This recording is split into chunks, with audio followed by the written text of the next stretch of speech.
Meanwhile, Blue Star is concerned that her clan is too small, even though 2/3 of the other clans can be counted on one hand. "Oh, look, they're playing," says Blue Star as longtime brother Shooting Sun. This is clearly an indication of his destiny. Blue Star goes off to commit arson. They have a kitten fight for about 2 seconds. He's 100% ready to abandon his best friend for a group of nudist strangers. Dog's Longtail's sense is just long enough for Rusty to become Firepaw.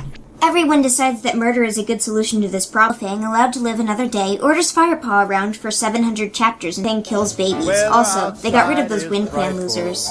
Tail and Elder you've never heard of? Also delightful. Claw apparently killed Redtail, but that wasn't important until now. They enter Ravenpaw into the Witness Protection Program. "I killed Mufasa," says Ravenstar, "and also those kids, and also my dad." Brindleface decides to create some babies using alchemy, but because of her method, truths evaporate. They bring the kits back, and Firepaw and Greypaw get promotions. The end.